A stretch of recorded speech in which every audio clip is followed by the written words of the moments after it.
ప్రభు ఆ వాక్యం అయితే, ప్రభు మాట అయితే ఆమేన్ అంటాం. ఎందుకంటే ఇది నాకు జరిగే తీరుతుంది అయ్యా. నువ్వు మాట్లాడావు కాబట్టి నాకు జరుగుతుంది ప్రభు. నీ మాటల శక్తిని నేను పొందుకుంటాను అయ్యా. నేను అంటాను, జీవితం ఒక పోరాటం. జీవితం ఒక పోరాటం.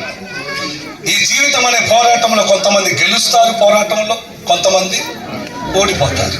కొంతమంది గెలుస్తారు, ఇంకొంతమంది ఓడిపోతారు.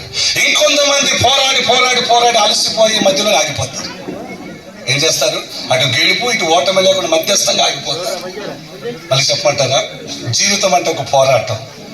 ఈ జీవిత పోరాటం కొంతమంది గెలుస్తారు, ఇంక కొంతమంది ఓడిపోతారు. ఇంకా కొంతమంది పోరాడి పోరాడి పోరాడి పోరాడి మధ్యలోనే ఆగిపోతారు, అలసిపోయి ఆగిపోతారు. ఉన్నాయి, అలాంటి కుటుంబాలు ఉన్నాయి. ఇక్కడ కూడి వచ్చిన మీరు కూడా ఆ కుటుంబమేమో. జీవిత పోరాటంలో కొన్ని విషయాలతో పోరాడి పోరాడి పోరాడి నా వల్ల కాదు ప్రభువా, ఈ విషయంలో నేను పోరాడలేనయ్యా, ఈ విషయంలో నా పోరాటము సాగదయ్యా, ఈ విషయంలో నేను ఒక్కదాన్ని ఏం పోరాడగలను? ఈ జీవితము, ఈ బ్రతుకులో నేను ఏం పోరాడి గెలవగలుగుతాను? నా ఒక్కదాని వల్ల ఏమవుతుందయ్యా? నా భర్త వల్ల ఏమవుతుందయ్యా?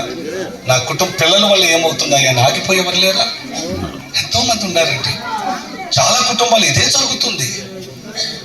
మన పోరాట జీవితంలో ఆగిపోతున్న వాళ్ళు, కొంతమంది ఓడిపోయిన వాళ్ళు ఉన్నారు, కొంతమంది గెలిచిన వారు ఉన్నారు. గెలిచిన వారు ఉన్నారు. ఆ గెలిచిన వారు దేవుని స్తుతిస్తూ ముందుకు కొనసాగుతూ, ప్రభువా ఎంతగా నా పక్షాన్ని నిలబడి గెలుపునిచ్చావయ్యా. నేను పోరాడలేను అనుకున్నానయ్యా, నాకు నువ్వు గెలిపించావు, నా పక్షాన్ని నిలబడి. నేను ఎంత ధన్యున్నయ్యా. నాకు ఏ మంచి ఉందని ప్రభు ఈ గెలుపునిచ్చావు? నాకు ఏ అర్హత ఉందని ఈ విషయాన్ని నాకు ఇచ్చావు?